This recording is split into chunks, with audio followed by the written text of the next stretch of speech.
Doing a circle. All right. So it looks like we are live, Jen. So thank you for joining us, Ian and Mike, from Avocado Property. My name's Akhil from our mortgage broker.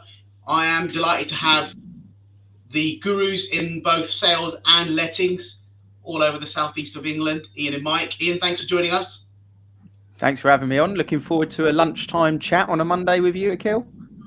Perfect. Sounds good. What I'm going to do is, for those of you that can hear us, just to make sure that you can hear us, pop us a like on Facebook or on YouTube. That'll do us ensure that we have gone live and the audio is all good. If anybody does have any questions, feel free to post them below, and Ian and Mike will do their best to answer them or directly come back to you with their answers. So let's kick off.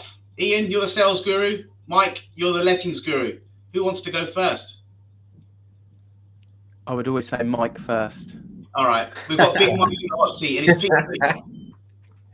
So why pink, Mike? Why pink? Yeah. Why not? I agree. I love a bit of pink in me.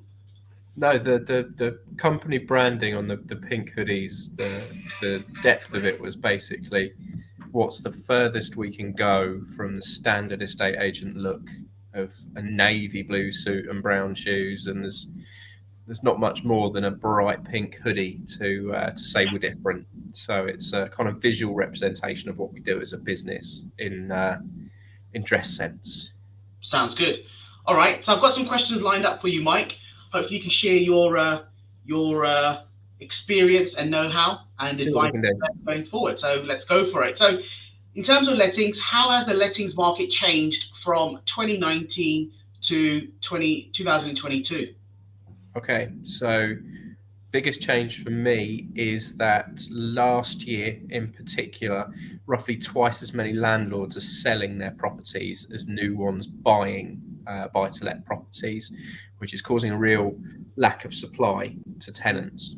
Tenants, just like buyers, are looking for more space, more child-friendly locations, more long-term rentals, but they're struggling to find them because for every one property that's bought to rent, two are being sold at the moment. Right. I guess that's because people are cashing in on the high prices that they're able to get. There's changes in legislation, which is making it more hassle to be a landlord at the moment. But because of that lack of supply and because people are chasing more space, because they're working from home now, prices have gone through the roof where we are absolutely crazy, way in advance of what the official inflation figures are. And it's just simply caused by a lack of supply of the right type of housing. Fair enough. Good comment. So how should potential tenants combat that and find good quality properties for them and their families? What's the best advice you give them? It's hard to combat it. If you need to move, you need to move. And for every one property that we list, we probably get 20 applications from people to rent the property. So if you're moving from a 2-bedroom flat to a 3-bedroom house because you're having a second child or something, then you've kind of just got to go with what's available. The only thing you can do is if you're happy in a rented property and you're paying 2018, 2019 prices, is to continue a good quality working relationship with your landlord, because most landlords out there aren't interested in maximising the income from a property on a month-to-month basis if they're happy with a tenant who's looking after the house for them. So from a tenant's point of view, if you're happy where you are, stay where you are and maintain a good relationship with your landlord is probably what I'd say. Okay, sound advice.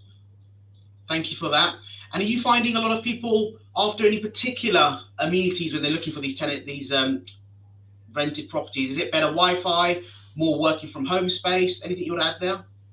Yeah, 10, 15, 20 years ago, people used to test the shower pressure. It was the first thing. People would blow straight past you as the agent as you open the door to march into the bathroom and switch the shower on to make sure the shower worked.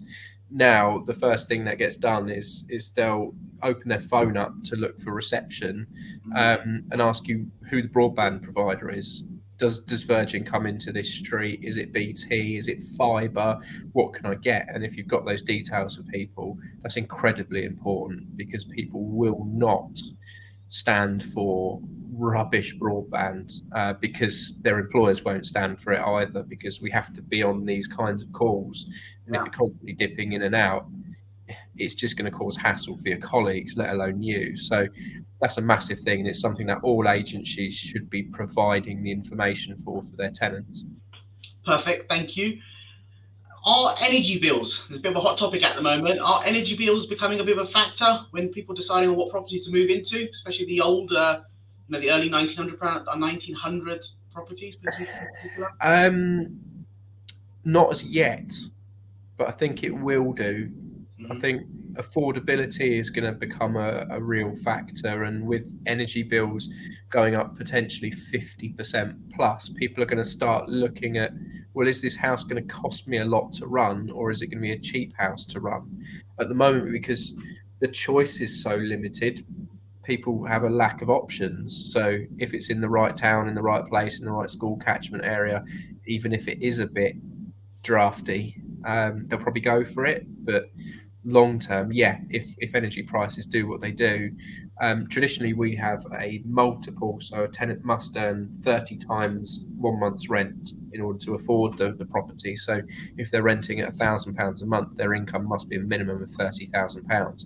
Yeah. Long term, that multiple's got to change because of the rate of inflation, the cost of living, the cost of energy prices. Landlords really should stop looking at 30 and maybe start looking at 35 from a safety aspect, because people aren't going to be able to make ends meet at 30 by the end of this year, in my opinion. Okay, so if your monthly rent is £1,000 per month, agents like yourselves typically are looking for a multiple of 35 times. So in order to rent, typically 30, yeah. And I'm saying maybe as a landlord you should be looking at 35. Okay, perfect. Thank you for that. And Ian, just want to bring you in there. Obviously, there's a good chance of the EPC changes coming into effect from 2025 for those investment properties in particular. Anything you want to add there around the new ratings, A to C rather than A to E? Yeah, we've been talking about that on a couple of other podcasts actually with people, and until it happens, obviously people will kind of bury their head in the sand with most case scenarios with landlords. We've seen it with other changes with legislation, that until it's actually there on the doorstep, it's kind of almost ignored. But in reality, it means, for people looking to buy a buy-to-let at the moment, be aware of that EPC rating. And I think also from your perspective in your industry, the green mortgages that are available, it potentially means that you can, if you're buying a new build as a buy-to-let rather than a 1960s property, you can potentially capitalise on those as well. So I don't know, it's got to be the future, hasn't it? I would imagine, much like electric cars being everywhere and no petrol cars, it's going to at some point be that the energy rating for any property that you're letting out to a tenant, it's got to be at a certain level. So definitely start to sandbank some sort of cash pot as a landlord from the high rent that you're potentially making at the moment, the low interest rates, for when that inevitability comes, I would say. Yeah, no, I love that. And thank you for that. And, it's imperative for those of you that are looking to buy properties, try to find properties that have a rating between A to C, because there could be potentially a financial burden going forward from 2025, where you need to uplift that EPC rating from an E to a C. And sometimes it might not be as simple as changing a light bulb. It could be windows, it could be boilers and all sorts. So just be conscious of that. So thank you, Ian, for that. Mike, what's your outlook for 2022 in lettings? Are we going back to pre-COVID levels in terms of occupancy in London? Much of the same. As I said, supply is going to continue to be squeezed because the value of housing is going up, which is triggering landlords to sell.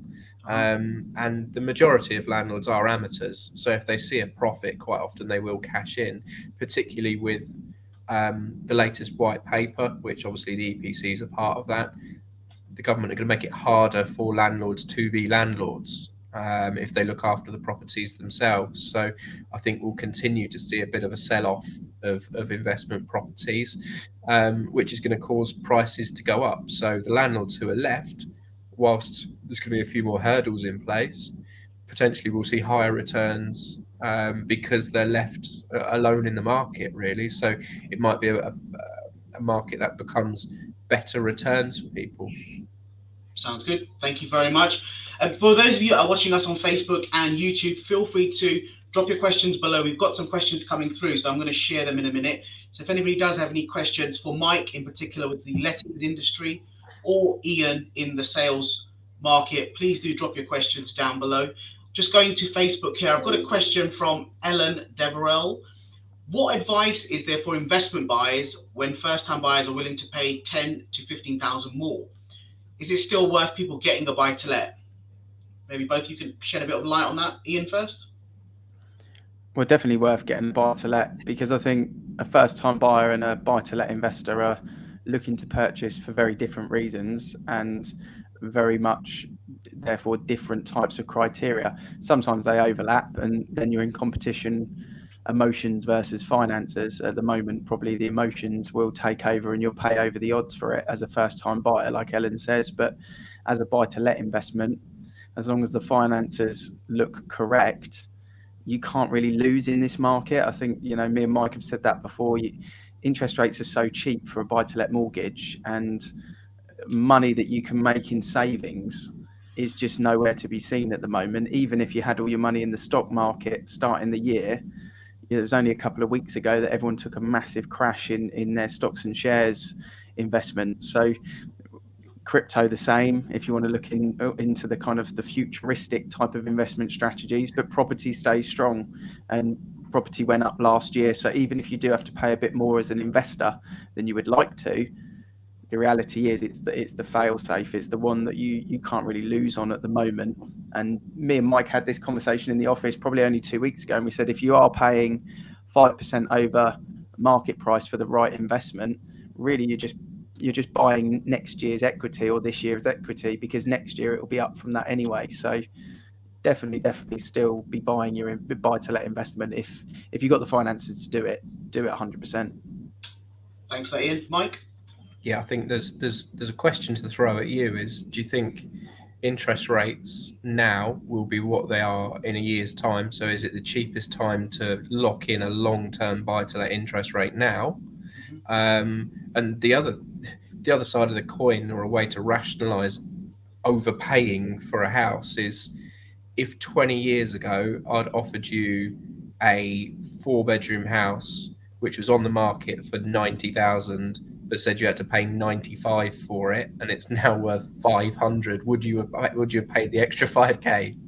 For sure. I say what benefit of hindsight, but Yeah, exactly. So some people, people quibble and lose over sometimes £1,000-2,000, which on an interest-only mortgage is a bag of crisps and a Mars bar on a monthly payment. So it's more looking at how that price affects your mortgage repayment if you're looking at a 10-20 year plan.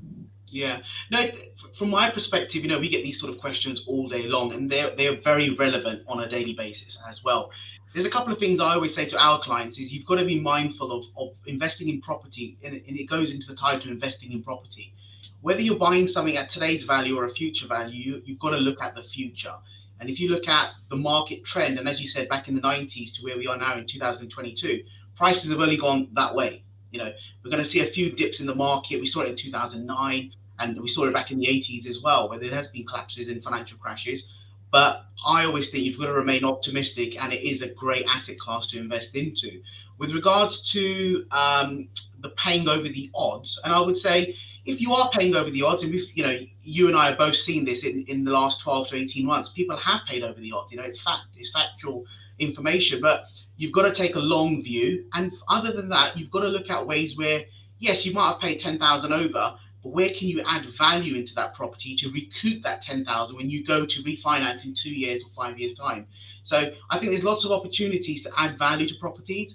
We don't know all the information, but I always say if you're looking to invest into property, make sure you have the relevant power team. And that's everyone from an accountant to a planning consultant to an architect to a sales and letting agent in your local area as well. And obviously the finance is key. So having a good mortgage broker that understands the complexities of mortgages and the wide range of lenders. You touched on interest rates. It's phenomenally low. We've had 2 small rate increases over the last couple of months. Has it really, has it made people nervous? Has it made people stop buying and selling and taking out mortgages? In short, my answer is no.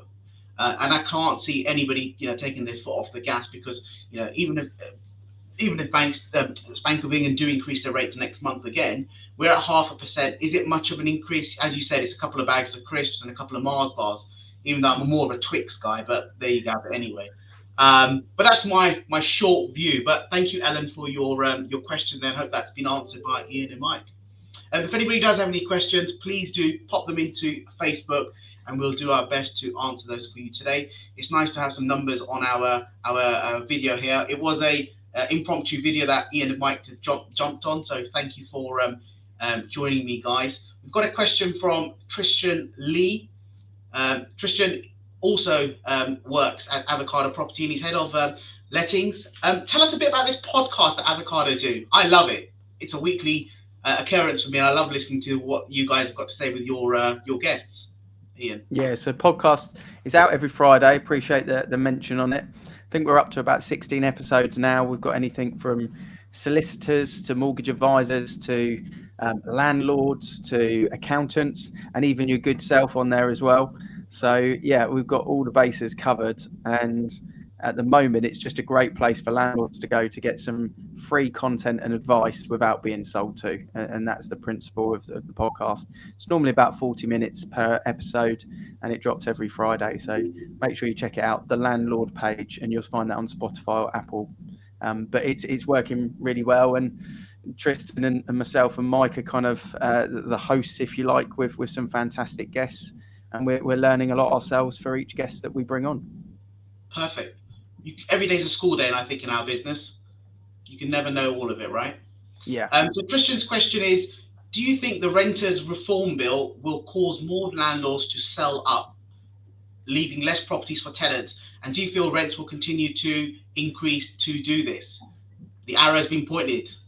That's a right question. I feel like I said I answered that exact question. Yeah, I do. I think landlords feel a little bit maligned by the current government. It was cool and trendy to buy to lets in the early 2000s. It was firmly encouraged. It was tax efficient. Everything was being thrown at you as this is the best thing to do with your money. First it was right to buy, then it was buy to let. Now everyone's got a buy to let. The government are taxing you. It's a bit of a classic bait and switch, I guess. So yes, I do think your average Joe will potentially sell their property. It's coupled with price increases. If prices were going down or going nowhere, landlords wouldn't be selling. But because prices have taken such a big jump, people are keen to cash in, and that causes a supply issue. But it does leave a number of landlords in the market, professionals, good quality, multi landlords who will get a better return on their investments. But there is a need for more housing, and the thought that institutional investors, pension firms, this, that, and the other, who are doing build to rent are supposed to be filling the market. I disagree with that, because they tend to be buying town centre blocks of apartments, and there's a huge number of people that's not suitable housing for them. Yeah, there's a lot for Michael Gove to do. Here's Michael Gove now, the new housing minister, isn't he? He's got a lot to do. I mean, it was when we started, when we went live around about 12:40. These things move fast. Yes, things do. Well, they might be having a beer and discussing it over lunch or something like that, but who knows? Ian, let's talk sales. Let's talk about your side of the business. In terms of trends, what are you witnessing in types of properties being offered and sold? More houses, more apartments? Is there a difference, and why? A couple of answers to that. So the trends that Zoopla shared with us in January showed that the first 3 weeks of January was the highest spike of demand since the pandemic started. So regardless of the stamp duty holiday, if you look 12 months prior to the start of 2021, the spike was higher this year than it was then, when we just received a stamp duty holiday extension. So that's a powerful trend. Shows more people are looking to buy and search at the moment than there were a year ago, even though the tax holiday is gone now. So I think that will surprise a lot of people, but that's what the data shows. We've seen 49% less properties on the market compared to 2 years ago. So actually, people searching, there's about half the amount of properties to buy than what there was 2 years ago, which is also quite interesting, and 15% less properties coming to the market over the last 12 months. So, demand is up, there's less to buy and less coming to the market. That's the kind of statistics as of about a week ago. Obviously, we've had some changes in base rate and things like that, so we can't say that's going to happen forever, but that's definitely as it stands from Friday, shall we say. Okay. And are you finding that there's a lot of more off-market transactions occurring at the moment? I think off the portals, definitely. Off Rightmove and Zoopla, I think there's a lot of properties going at launch point to those portals sold. So people are not seeing them hit for sale; they're just going straight sold. And I think the taking the honesty effect on that, it's because the estate agents have got a client bank that they're trying to help tie up a chain. So they've got their own clients that are sold and under offer, and they don't need to put it live because it ties up a chain for their client, which I can completely understand. And people have to realize that's the way of the industry. Yeah. If they can tie up a sale for one of their clients, why would it be offered to the open market when there's a perfectly good buyer at a perfectly good price and everyone in the chain is happy? So I think that's what's happening at the moment. Is I wouldn't say they're kind of blind off market where there's no estate agent involved and no one knows about it. I think it's very much a case of, we don't need this to go to market because I've got someone that's going to pay a premium price for it, and here you go, basically. Yeah, and that's a good point, because I'm finding even the inquiries that we've got in over the last sort of 6 weeks or so, we found that they haven't gone to the market. We haven't got a Rightmove link or a Zoopla and the alike. It's here's the agent's details. It didn't go to market. We were in there early. What advice would you give people to get onto your so-called black books? To save them waiting for Zoopla to send them a newsletter or a notice to say this property's gone live. What should they do to make sure that they're under you're on their radar for looking for properties? I think it's really difficult out there at the moment for people that are not on the market that want to move, but they can't find the property that they're looking for. And I think, without trying to sort of plug what we do, having an experienced, really local estate agent that's going to be helping you with the overall move, which is not just finding the buyer for you, but also finding a property for you, is really, really important, because otherwise you're just stuck. You're stuck kind of between a rock and a hard place. And we always talk about the chicken or egg. Mike spoke about people rushing in, in times gone by and checking the shower. In times gone by, people would call the agent out, agree a price with that vendor, and then they'd have a couple of weeks to try and find a buyer themselves, and that was the norm. Whereas now, I would actually go as far as saying the king of the jungle used to be the cash buyer. It isn't anymore. The king of the jungle now is the flexible buyer at the bottom. And I think we can kind of talk about buy-to-lets, Ellen's point about first-time buyers versus buy-to-let purchasing.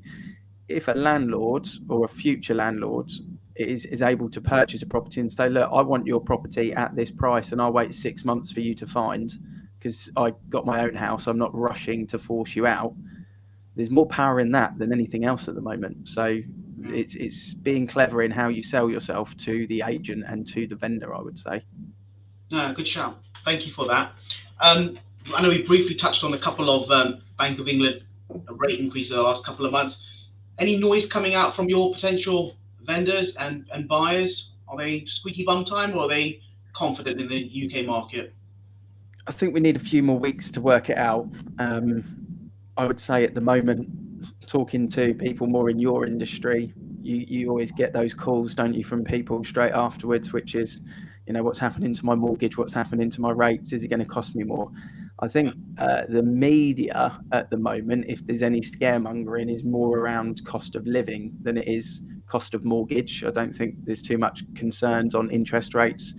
Even if they go up a little bit, they're still crazy low. So I think if anyone's kind of looking at the moment of where a worry might be in general life, it's more around cost of living than it is anything else. But at the same time, what people don't often talk about is the deficit of employment at the moment, and the fact that we need more people to fill jobs in the UK. I think it was reported there's about 1 million void job vacancies at the moment. So you could never earn more money now than you can at McDonald's. It's unbelievable the salary that they offer at that level. And then if you look at kind of factory workers, you know, they're absolutely coining it at the moment. So even though we talk about cost of living, really people are earning a lot more money as well, or will be earning a lot more money over the coming years to sort of counteract that, I think. So yeah, I'm not too worried about the base rate going up to 0.5%. I'm not concerned about that at the moment. Perfect, thank you. Before a vendor comes to you, what questions and processes do you take them through before you decide on listing their property? Is it a timing thing? I know you touched on it, whether they've got something to buy and sell at the same time. What types of questions and processes do you sort of apply before taking on a listing? It's where a lot of our job is a listening process, because we need to know the reasons and the motivation behind wanting to sell a property. And 9 times out of 10, that's because they want to find a new property. And you mentioned in your first question about trends, it's why family homes are so popular at the moment, because people are working from home more, people are spending more time at home, and people are just in a position where they're not having so many family holidays and they're not spending so much money on X, Y, and Z, which means they've got more money to pump into their way of living and their property. And, you know, they want a playroom. And this year we'll see the influence of lockdown babies that will kick in, because there's a lot more babies knocking around now, and that's going to have an impact on trends for this year, for people being forced to move. And people in flats are selling because they want to have a baby, or they've just had a baby, or they've got pet. You know, lockdown pets are, it's unbelievable. Everyone's got a pet at the moment, and we see it, don't we, Mike, at the moment with tenancies. You can't really let to a tenant without a pet at the moment, I don't think, can you? The number of people who've got a dog now must have doubled, or it feels like it has. But those people again are willing to put the right amount of money down in order to secure something, because they know they have to. So they pay a premium, do they, to house a dog with the Absolutely, yeah. Right. Perfect. Good. Ian, what's your outlook for sales in 2022? We're going to see a constant rise as we did in 2020 and 2021? I think we'll see a rise, definitely. Okay. Will we see 11-12% that we saw last year? I don't know. I think they'll use, I think inflation, cost of living, base rate changes, little creeps in interest rates will probably mean that won't end that way this year. If it was going to start like it had done in January, then we probably would see it again, but I don't think we will. What will be quite interesting is when we get to like the Easter holidays, around that sort of time, I think will give us a real steer on what happens for the rest of the year. But if I was to be kind of put on the fence, 6% increase in average house prices. I think a fight back in London will have a big influence. I think the London market will start to turn again. We're already seeing a lot of demand for London, and London was one of the lowest increases of house prices last year, but I don't think they'll see that this year, which will have a good impact. And where we sit here in the home counties, driven by family houses going up in value, it is just going to happen. It'll be a no-brainer. I think interest rates today will be the cheapest day you can buy a house. I've been saying that for months. Today's the cheapest day you can buy a house. So if we were talking in 12 months' time, will it be more expensive to buy whatever property you're looking at? Yes, is the answer to that question, definitely. So what will be interesting is, are more people going to sell is the key thing, because that will counterbalance the pendulum of supply and demand at the moment, and we don't know the answer to that, really. That's great. But you're remaining positive for the UK market. You think we may not see a double-digit growth, but it'll be close to it, and more of the same as we've seen over the last 2 years. Absolutely. I mean, for buy-to-let landlords, you can't lose, because there's no better investment in my eyes than in property at the moment, for a sound, secure, and almost hassle-free investment. When you look at everything else that's gone on, especially I think it was week 2 or week 3 where the stock market really took a hit. So I think if you look at that, property definitely. For first-time buyers, do it now, because your rent's going to go up, you know, if you are going to rent, and the interest rate is so low at the moment that you can really make that work. And then I think for families, people in family homes, whatever price they're looking to purchase at, the gap is increasing. The smaller home to the bigger home, the gap is increasing, and will carry on to do that. So it's kind of like, please mind the gap that you hear at the train station. Be aware of that with the family home purchasing from small to large family home, because that will carry on, I think. Yeah, no, nice one there. And just going back to the comment around London, I'm in London a couple of days a week, for meetings and so on. But I'm finding the mind the gap, as you said, on the train lines and the tube lines. The waiting for trains is becoming like sardines now. Trains are packed. Whether you're going at 7 a.m. or returning at 7 p.m., trains are packed, tubes are packed, all the bars, all the restaurants, all the hotels are fully, in my eyes, not at pre-COVID levels, but they're very close to it. So I can, it's looking very, very fruitful from a London perspective. And Yeah. Mike, just briefly, are you finding rents back on the upwards? Because I know they did tank, especially in central London and so forth, because people wanted to move back to home counties for working from Yeah, home. But what's they your view? absolutely dropped off in London for understandable reasons. Going back to our podcast, we had the managing director of the DPS on one of our podcasts, and he said there's actually a massive bounce going on, which would sort of go along with your analogy about the trains. That the amount of London rents, the amount of tenancies that are being written, the price of those tenancies are on the way back up because people maybe made extreme moves that were suitable for short term, but not suitable for their lifestyles. People moving 150 miles out of London, deciding it was way too quiet, and bouncing back as soon as London reopened. So, yeah, anything that happens in London obviously has a ripple effect out to where we're based. Yeah, In a weird way, obviously, over the last couple of years, we've been busier because of it, because we're connected to London, but still green enough with the forests. It's been a massive advantage to us. So I think being midway, we'll never lose. Whether people are getting out of London or whether London's absolutely booming, there'll always be people who want to and need to be around us. So we saw pretty much double-digit growth on rents last year, and depending on which side of the fence you're on, unfortunately or fortunately, I kind of see that I don't see anything knocking that out of the way this year. sounds good. Thank you for that. Ian, Ian and Mike, before you leave us, just a couple of things. Ian, 3 top tips for vendors to consider before listing a property. First tip is to make sure that you do a little bit of decluttering and get your fall back in love with your property. If you've fallen out of love with your property and you spent a bit too much time in there over the last 2 years, fall back in love with it. Get yourself down to the DIY store, spend 150 quid on some fake plants and some shiny things, and give it a little spruce up. That always makes a massive difference.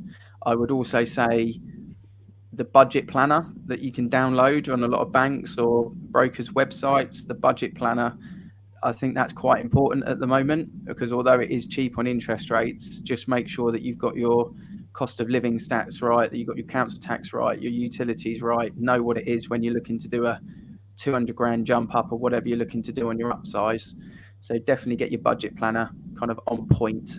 And then the last thing is to find a buyer that is flexible enough to wait for you to find the home that you need, because you're going to lose every property that you fall in love with if you're not on the market and sold. That's a fact. You have to accept that. So you need to get on the market, take the plunge, and find the buyer that's going to be flexible, emotionally connects to your property. And if you find that and do all 3 of those things, you'll put yourself ahead of the queue and in the best place. Nice one. The one I always say to my clients is curbside appeal.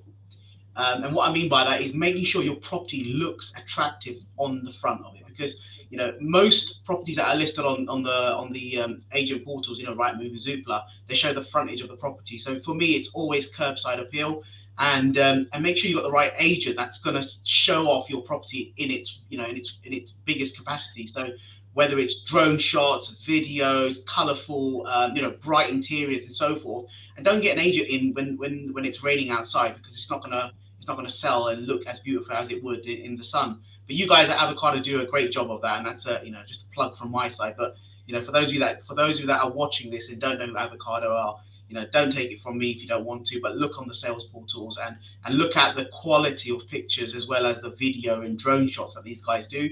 So whether you are selling a 1-bed property or a 10-bed property, do certainly consider Avocado Property to list your property. So just a short little plug from me. Hope you guys don't mind. Sorry. Mike, anything you want to leave us with before we end this video? Do you want my tips?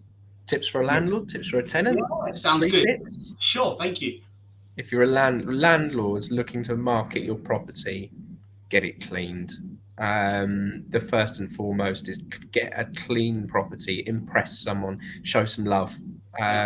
Because if you show the property some love, your tenants will as well. That's an absolutely massive one for me. Make sure it's low maintenance as possible, and it's done right when your tenant moves in. So the inventory clerk turns up with their white gloves and is impressed. So the lawn's cut, the fences are not falling over, everything's right for somebody to move in. And thirdly, plugs. Buy bath plugs, sink plugs. Give the tenant a break. There's nothing more frustrating than going to have a bath or a shower on your first day in a tenancy and there being no plug. I had that one over the weekend, so that's fresh in the mind. It's simple. Think of yourself as an accommodation provider, like a hotelier or an Airbnb host when people are renting, because they're paying top prices to live in your property. So you're providing them with accommodation. So make it as easy for your tenants as possible. They'll look after you. Love that, and love that. For those of you that don't know who Avocado is, Mike, Ian, where can they find you? What services do you guys offer, and what areas do you cover? They can find us everywhere: Facebook, YouTube. If you're on any social platform, really, other than Twitter, potentially, if you at Avocado Property, you'll find us or one of the partner agents operating with the brand, but predominantly Facebook, Instagram, YouTube. I'm on TikTok. You can have a bit of fun with my TikTok if you want, at Avocado Ian. I get some interesting comments on there about all sorts of things to do with estate agents, and eyebrows as well apparently comes up quite a lot. I have no idea why. But you can find us across all of those channels. Yeah, we're obviously estate agents, and we're estate agents trying to make a difference in the industry, make it a better place for people to sell, let, rent homes. And as a result, we've kind of ripped up the rule book of how estate agents work, hence the pink hoodie and the T-shirt, rather than the 3-piece suit from Next that sometimes you'll see a 21-year-old in. So it's all a bit different. It's a bit more fun. I've no doubt that your 3-piece is not from Next, Akhil, knowing you and the success of your business. So yeah, don't take that one to heart. But yeah, that's how we work. That's how we work. There's nothing wrong with a bit of Next, right? I love a bit of Next. They do next day delivery as well. Tons of Next. Perfect. Thank you, Mike and Ian. As always, it's been a pleasure. Thanks for joining me. 37 minutes in.